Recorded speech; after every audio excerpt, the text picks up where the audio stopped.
uThanatswa Khathivu ukhule enephupha lokuqhuba inqwelomoya, endiza amafini ngenqwelomoya kwaye kwazi ukufikisa abakhweli bakhe kwindawo abaya kuzo bekhuselekile. Le nkqubo imnike ithuba lokubona ukuba kunjani ukuqhuba inqwelomoya.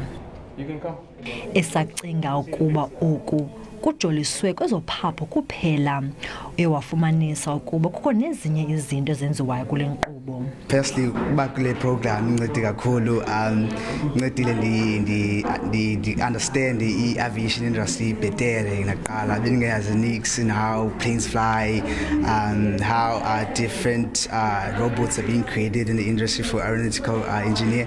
Maninzi amanina aboniswa umdla naphumelelayo kweli candelo.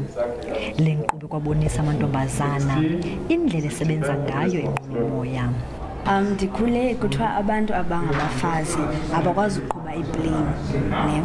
So le program izise kum ithemba loba ndingakwazi ukuqhuba iplane regardless of i-background yam. Aba bafundi abafundiswa kuphela ukuqhuba inqwelomoya nokuqhuba imoto ngeremote, koko bafundiswa nezinye izinto ezibizwa i-robotics ne-coding. Most of the careers in this in the current environment in the world, they require some form of STEM, they require some form of science, some form of technology. This world is now driven by IT, it's driven by technology, and these are the skills that we need to instill in our young people. Le nkqubo inenjongo zokusebenza kwezinye izikolo zaselokishini, kodwa oku kungenzeka ukuba urhulumente ungabanika inkxaso-mali.